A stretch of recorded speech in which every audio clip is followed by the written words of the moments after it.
All right, everybody, welcome back. This is the Horn Takes podcast, your very rough around the edges Texas sports talk destination. I'm your host, Sean Redfern. It's Tuesday. That means we're one day closer to the weekend. I think that's the only good thing about Tuesday. Often Tuesday is just another Monday. But today we got the after action review on this TCU game. Find out what Drunk Sean was wrong about and what Drunk Sean was right about. Then we got the quick and dirty Iowa State. The Big Ten is Ambien, folks. We'll talk about that a little bit later. We got a mailbag question. It's not the first time we've got a mailbag question, but we don't get them that often, so we celebrate them around here at Horn Takes Podcast. Check us out on Twitter, TikTok, and YouTube at Horn Takes. You can listen to the podcast anywhere you listen to podcasts, Google, Apple, Spotify, or you can go to horntakespodcast.buzzsprout.com. Subscribe there. All the podcasts go up there, or you can check us out on YouTube to see video. Same show, different media. 4 keys and a prediction for the TCU game. Number 1 key was win the line of scrimmage. I think on the offensive line, we definitely won the pass pro game. No sacks, no pressures. Quinn Ewers was able to stand back there a really, really long time in this game, folks. I thought the offensive line did an outstanding job in pass protection. I think we're a push in the run game. Did rack up 165 yards on 4 yards per carry, but half of the runs for Texas were 3 yards or less in this game. So there were some big runs, which is always great. You can't take those away, just like you can't take the short ones away. The average is the average, and 4 yards per carry is okay. But I think where we get the push from with the offensive line on this one was they just couldn't finish the game on the ground. They had to go back to the air. And I think Steve Sarkisian would have liked to have been able to just run the clock and be done with it.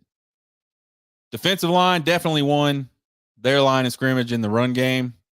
Only gave up 88 yards rushing total. Seems to be a theme. This Texas team is less than 100 almost every single week. They had 3 sacks for 24 yards of loss on TCU. I think the only complaint you could have about the defensive line really is maybe down the stretch. They didn't get a whole lot of pressure on the quarterback. But I think a lot of that was just quick passes on really soft coverage. So I'm going to say we won the line of scrimmage on both sides of the ball. Win the turnover battle. 1 interception apiece. TCU fumbled on their return. You look at the official stats, and for some reason they don't call that a fumble, or maybe I missed it being called a fumble. I'm counting that shit as a fumble. That's another turnover. Texas won the turnover battle 2-1. Key number 3, stay the storm.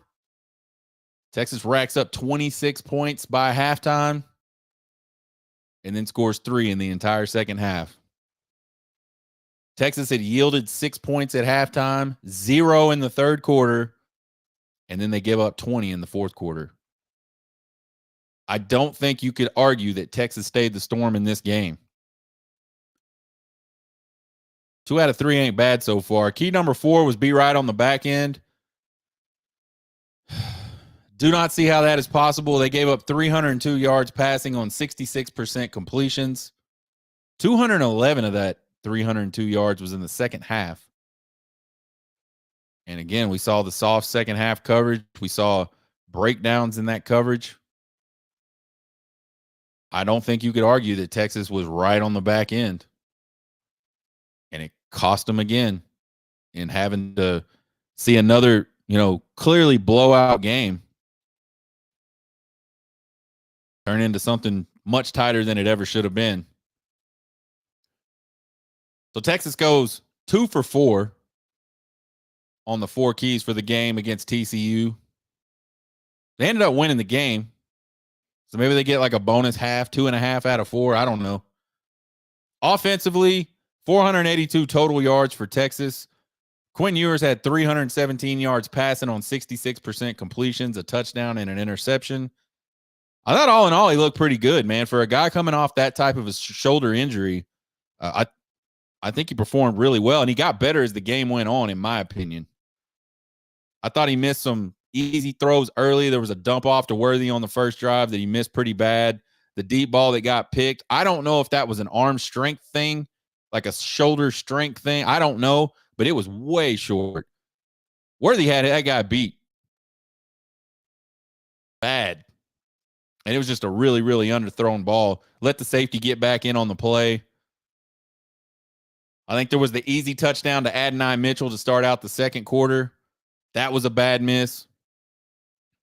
It's unclear. It's kind of interesting because you look at that play from the regular field view that they give you, and it looked like he just missed the throw. Then they had an angle that kind of came from the end zone back at an angle, like kind of from the area where Adonai Mitchell ended up, where it almost looked like a TCU defender jumped up and got his hand up and maybe caused Quinn Ewers to sail it. I'm not 100% sure. I couldn't tell either way. I'm going to call it a miss because I think it was. JT Sanders on the second drive of the second quarter was running kind of like a little deep out pattern. He was open.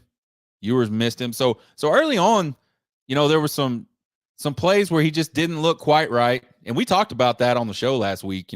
That kind of pain and discomfort in your throwing shoulder, just a little bit off can make a big difference down the field. He also made some absolute gems. That long throw to Worthy in the first quarter was about the best deep ball I think we've ever seen Quinn Ewers throw. It's unfortunate that it looked like the turf monster got Worthy on that one. The throw to Sanders on 3rd and 12 in the second when we're backed up down near our own goal line, that thing went right past the DB's head, just a little bit behind Sanders, and Sanders reaches out, makes a really good grab on that one. I think that's where Quinn Ewers wanted to throw that ball. I think if Quinn Ewers tries to get that ball across the DB and across JT Sanders' face, I think it's a pick, or at the very least, it bounces off the back of the DB's head. So I thought that was just an outstanding throw. It kind of reminded me of the one he had against Oklahoma last season, where he just kind of threw it right over the top of a DB that was trailing Sanders on the way into the end zone. Really good throw. And then the throw to Worthy late in the second quarter, I thought was really, really good.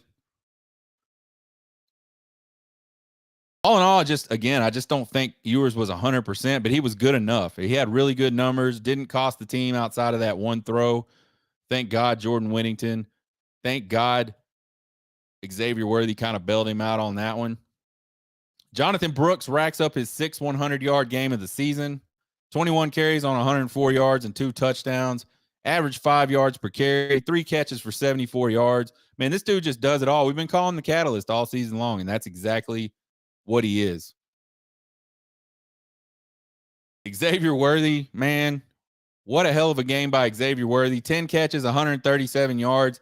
He tormented, abused, whatever word you want to use, Josh Newton all night long. Josh Newton is one of the best cornerbacks in the Big 12.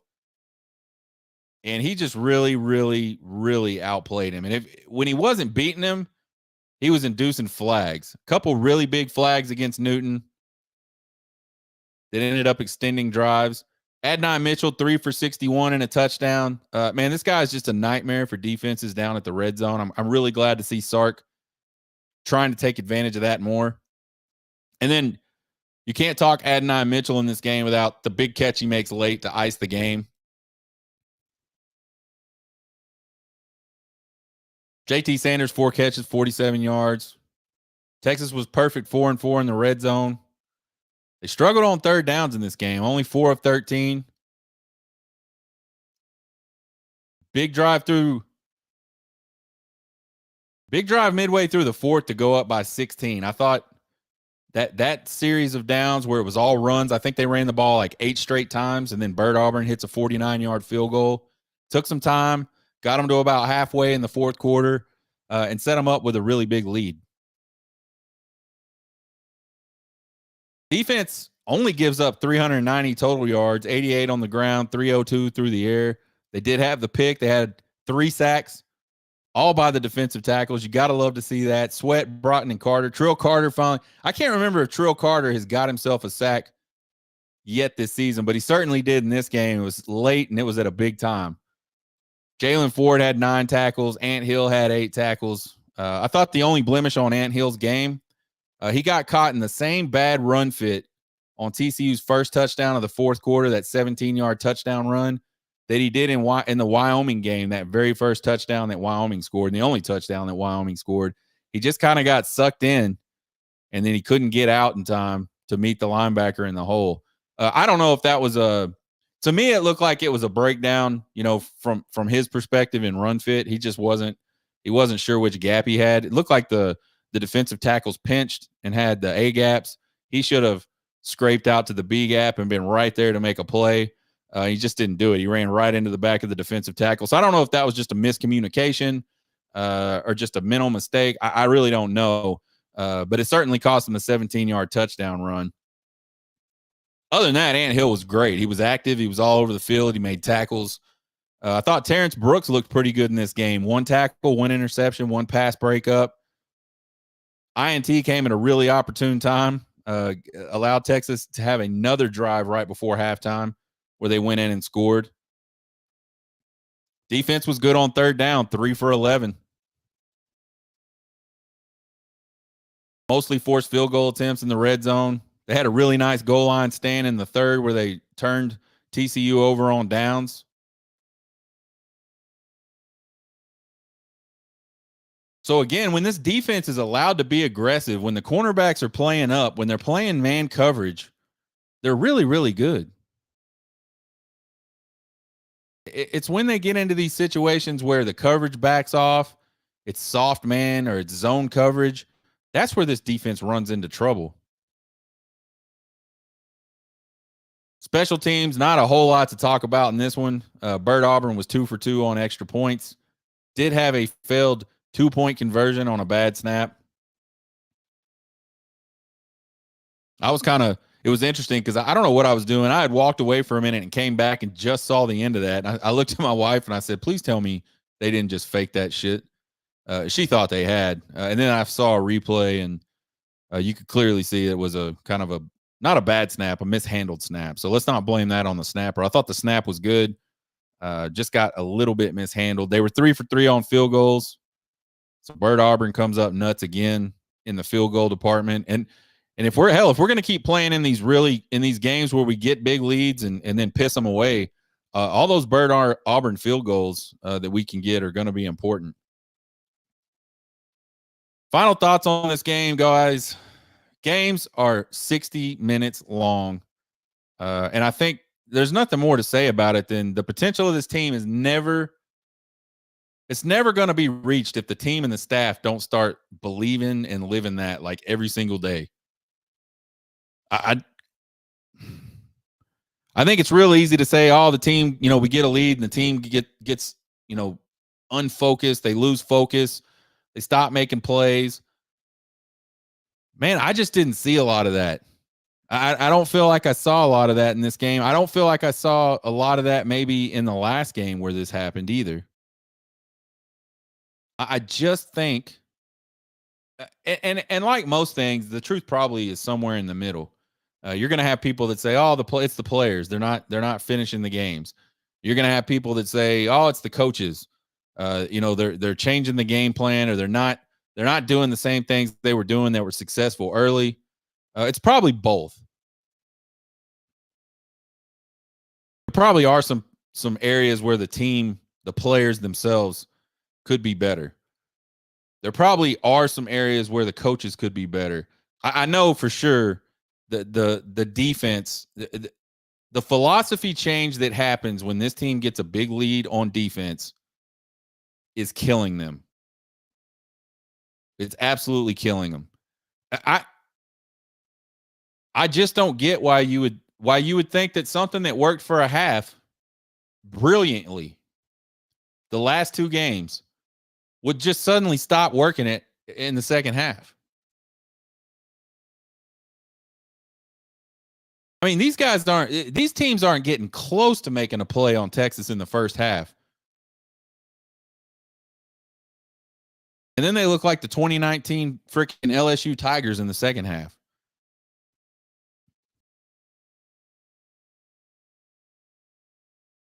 I thought it was really awesome to see Sark finally come out and run the football to start a game. I've been asking for that all season long. And I've been saying I think he kind of did it because he thought TCU didn't think he'd do it.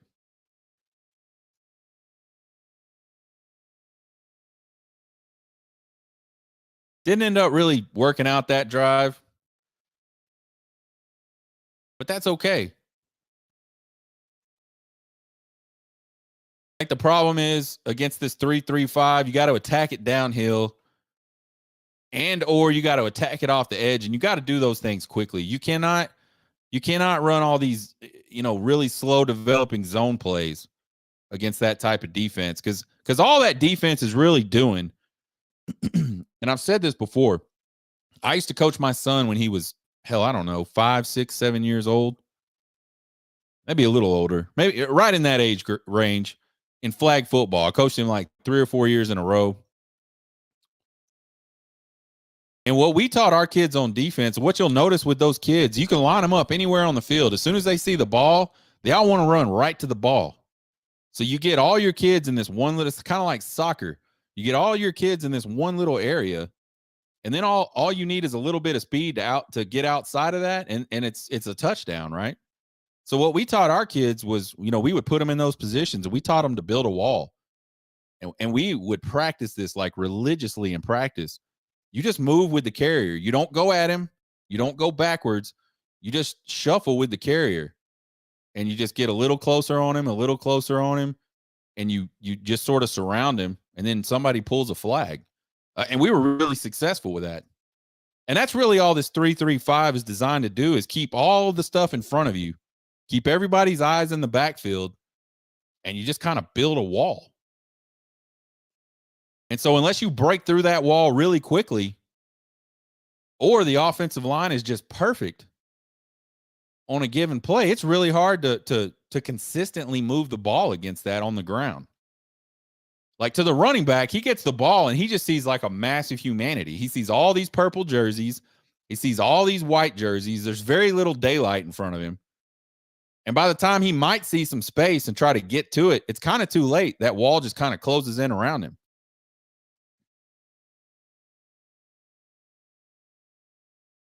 It's also hard to manipulate this defense into numbers mismatches. They just don't really move with shifts or motions or any of that stuff very much.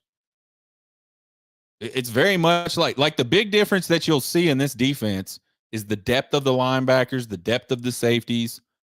It's hard to tell that when you're looking at it. So it's very easy for this defense to disguise things. They did catch him, and they did get him on Jonathan Brooks' second touchdown run.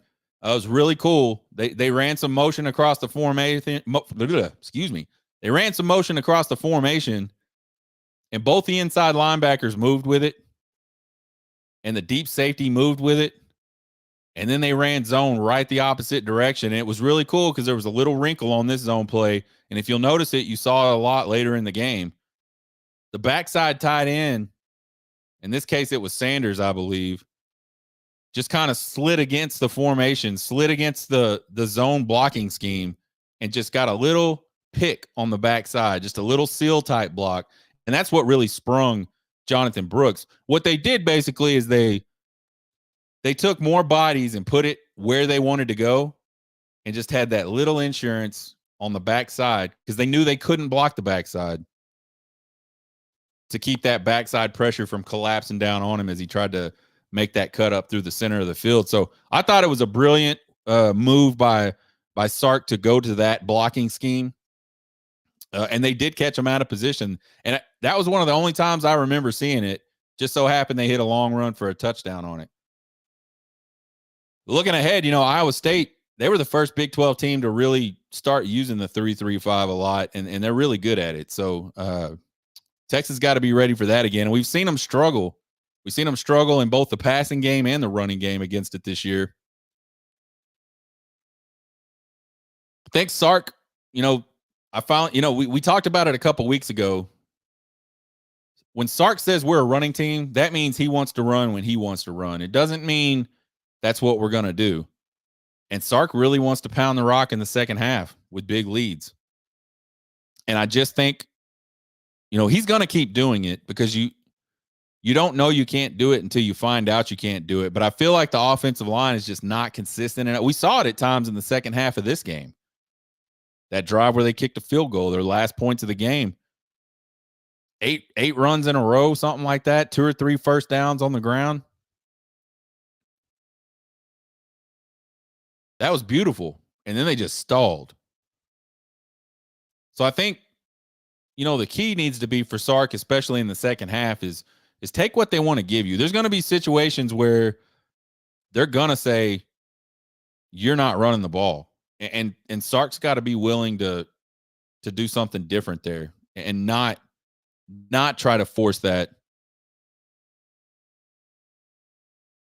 I think we need to take shots on 3rd and short if we're going to pass. We saw it. We had 3rd and 1 at one point. Instead of running the ball, we run a little hitch screen type deal with a trips formation to the bottom side of the field. I think it was the wide side of the field. And it gets busted for a loss. And I don't think the play call is bad at all. I think it's bad in that situation. They loaded up the line of scrimmage, man. The safety was tight. Usually what you'll see is when you run that type of bunch formation or trips to one side of the field, you'll see a couple guys close to the line of scrimmage and a safety sitting over the top of him. He was over the top, but not that far over the top. And as soon as that action took place, he was gone into the backfield. They could have easily ran like a stutter step with the outside receiver, like a fake block, get down the field type thing. It would have been a touchdown.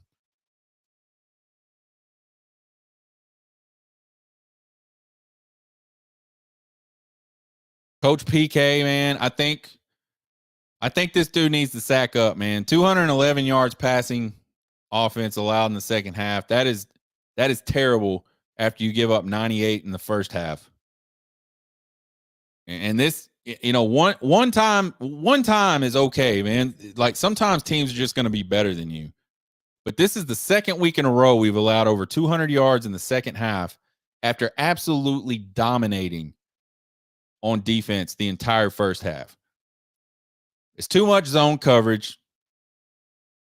It's too much soft corners, playing off the ball and dropping at the snap, even in man.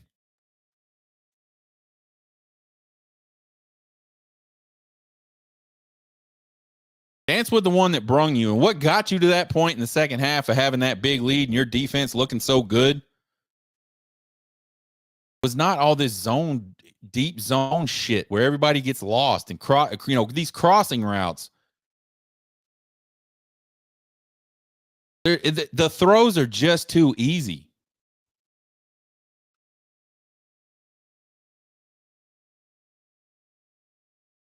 Dial up some pressure, man. Make these guys have to make it absolute. Against zone, you can make a bad throw and it can still be a big play.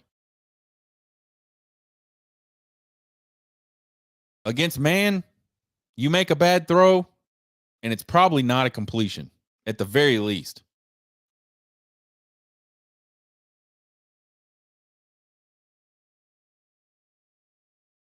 And I say all that knowing full well there's lots of Texas fans out there that are super high on PK, and I'm not down on PK. The first season PK was here, man, people were all on his ass. The defense was terrible. And my thought process was, yeah, the defense is terrible, but like he doesn't have his guys. This is a different, scheme. This is a different philosophy. It's just different. It's probably not going to be all that great. And then last year they got better. A lot of people said that was Patterson. Gary Patterson. It was Gary Patterson's defense. I didn't believe that shit. I know it wasn't Gary. It's not Gary. I mean, I'm sure he had some great. Gary Patterson more than likely had a lot of good impact on this program the year he was here. But it wasn't his defense. He wasn't secretly calling plays on the sideline. He wasn't like flashing signs from somewhere to PK so PK could send it in. It just wasn't. They just got better. And then this year we started the season out and the defense was amazing.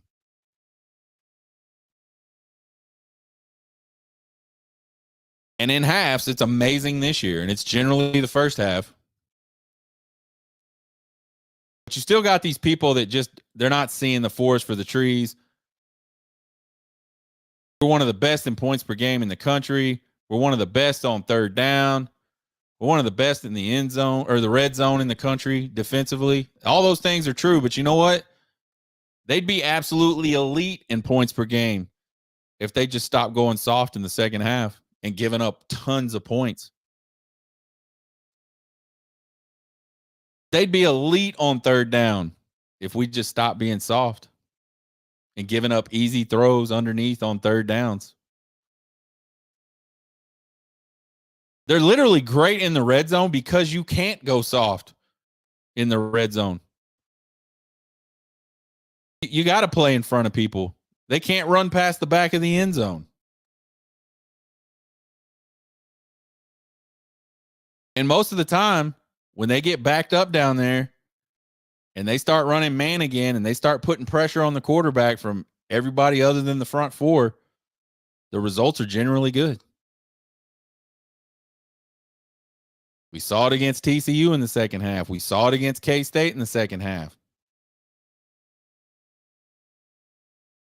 To me, there's no doubt in my mind that Texas loses that game on Saturday night if they had to get the ball back to TCU. TCU was on a roll. PK was not doing anything different than, hey, let's just drop back and let them catch it underneath us.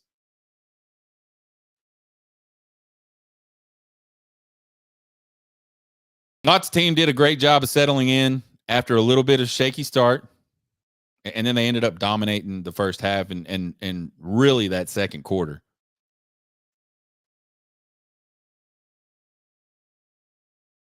I think this team gets turf monstered more than any team I've ever seen. Worthy on that long ball in the first. We already talked about that. Brooks on his long catch in the first. I think maybe JT Sanders got him when he tried to turn around or tried to move across to block that guy. If JT Sanders, it was funny. I turned and looked at my wife and I said, why do these guys always try to run down the field in front of the guy with the ball? There ain't nobody down there to block. Turn around and just put your hand on somebody and it's a touchdown. So I think that's probably what happened there. Baxter had a run in the second quarter around the midfield area that I think he got turf monstered. And if he didn't, I think he goes.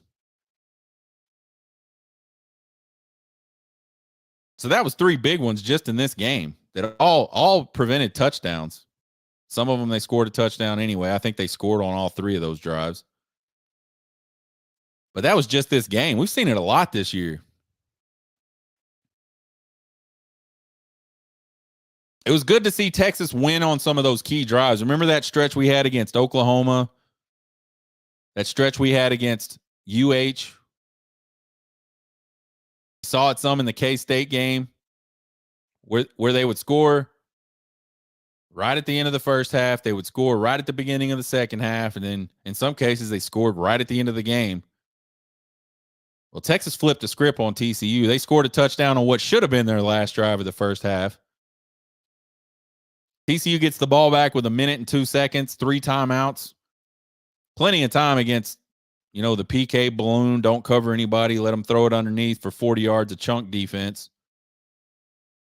But they got the takeaway this time. I believe it was the very first play of that drive. They got the takeaway. And I know, folks, it was zone, man. Terrence Brooks was settling into his zone. I know. So it can work. It just doesn't almost all the time for Texas. They take that turnover, they turn it into another score. Then coming out, TCU gets the ball. They force them to punt after a couple first downs. So I thought situationally, the offense and the defense were both very good in this game.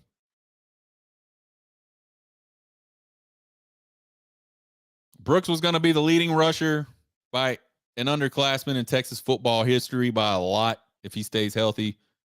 Again, just really unfortunate for him, really unfortunate for the team. having a hell of a season. And then finally, I thought this officiating wasn't terrible in this game. And I think that's the first time this season I feel like I could probably say that about officiating. I thought it was pretty fair across the board. Quick and dirty, Iowa State. Ames, Iowa's the next stop on the Big 12 Fuck You Tour. Iowa State sitting at 6-4 on the season, 5-2 in Big 12 play. Texas leads this series 15-5. They're 14-5 in Big 12 play. Last season, Texas snapped a 3-game slide to Iowa State. Texas has lost 3 of the last 4 up in Ames, including the last 2. Texas is a 9-point favorite in this game, and this is a big game for the Big 12 championship race for both teams. Texas has to win this game to avoid a 4-way tie that will absolutely keep them out of the Big 12 title game. So Texas loses this game, they're out. Iowa State has to win it to keep being part of the picture, and they need some help as well. We talked about it earlier, this Iowa State defense, this 3-3-5, they're probably the best at it in the country. They're certainly the best at it in the Big 12. We'll see just how good on Deep Dive Thursday. So this is no pushover game for Texas at all. I think a few weeks ago, as you kind of started looking out the future of what games would be tough, what games would not be tough, I don't think this Iowa State, and maybe not just tough, but like meaningful, I don't think Iowa State was on your radar. It is today. It seems completely crazy that Texas has to go on the road as the number 1 team in the Big 12 right now, not in a tie whatsoever. They're a game up on everybody. It seems crazy to me that if they lose this game, they're mathematically done. But that is absolutely the case. The way the schedules fall, the way the tiebreak rules work in the Big 12 this year. So pretty big fucking game for Texas.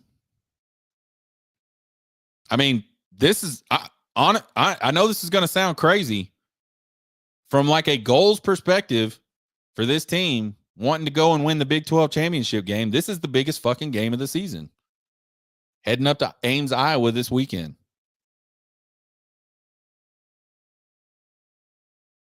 Random college football thoughts. The Big Ten is Ambien, folks. I don't know if you guys watched this Penn State and Michigan game. Boring. We talked a little bit the other day about the defense versus the offense in the Big 12, or excuse me, the Big 10. Big 10 defenses statistically are way up there in almost every single defensive category, but their offenses are way down on almost every offensive category. I don't think the offenses are that good in the Big 10, and I think that's why the defenses look so good. But folks, it is real easy to play defense when there is not a single soul on the field that is a threat to run past you. And that's what we saw against this in this Penn State and Michigan game. That shit looked like a 1991 junior high game.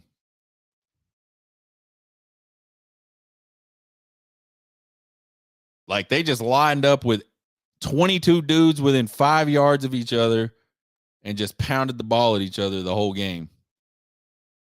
J.J. McCarthy was 7 of 8 for 60 yards passing.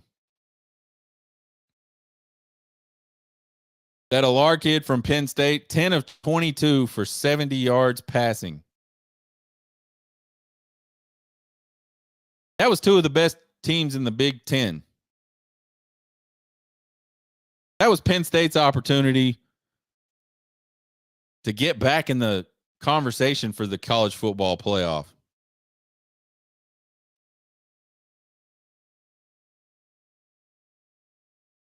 And that's what we got. And I think that's what we're going to see Michigan and Ohio State. I think we're going to see two offensive teams that get dominated, not because the defenses are just that dominating, because offensively they just aren't that good.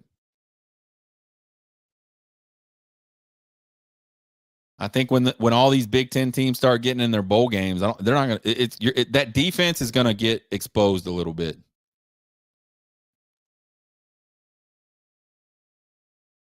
Mailbag question. Robert Wallace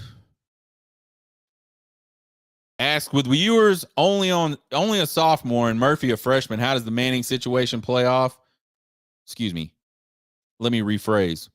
With Ewers only a sophomore and Murphy a freshman, how does the Manning situation play out? So basically, he's asking, do you think Arch Manning's going anywhere? I'll answer that very simply and say absolutely not. I think Arch Manning knew he was getting redshirted. I think Arch Manning's family is perfectly content with him sitting for a couple years. Certainly content with him sitting this year. I think Arch Manning is perfectly content, and his family is perfectly content with him being in a quarterback battle, a position battle with Malik Murphy this spring and through fall camp, if that's what happens. Bobby Burton is now reporting that it's 90% certain that Ewers is coming back for the 2024 season. And we're going to have to talk a lot more about that at some point this year. Oh, what a hell of a big thing that would be for the University of Texas. If that's true, I think Murphy is much more likely to transfer than Arch Manning. And I'm not sure the probability of that is even that high. I think Malik Murphy likes where he's at. I know he wants to go play. I know he does. But I think he's confident enough in himself. We haven't seen Arch Manning. We don't know what Arch Manning looks like. We have seen Malik Murphy, and part of it was brilliant, and part of it was really rough. So if you step back and go, well, if Arch Manning's not better than Malik Murphy right now, which he cannot be, if he was, he would have been the guy going into those games. Then what does he look like? So I think all this Arch Manning stuff is just really premature. Like, he's not ready to be the starter. And I think if Quinn Ewers comes back, if that's the case, I think Arch Manning and his family are okay with him sitting another year. He'll be a redshirt freshman.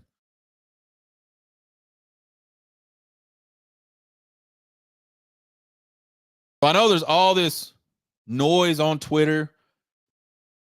There's all this noise with these fake, these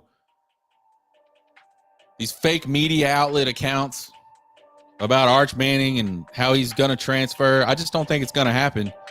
Check us out Thursday on Deep Dive Thursday. We'll go all the way deep statistically on this upcoming matchup with Iowa State. We'll have Sean's 4 big questions of the game for the Iowa State game. We'll have some more random college football thoughts. We will probably talk a little bit about some of the statistical analysis I've done on points scored between first half and second half for the University of Texas under Steve Sarkisian. Check out the podcast anywhere you listen to podcasts. Check us out on Twitter, TikTok, and YouTube at Horn Takes. Follow and subscribe. We appreciate it. Won't cost you guys a thing. Email me at horntakespodcast@gmail.com with all your questions, comments, concerns, and criticisms. You guys have a good Tuesday. Get hooked.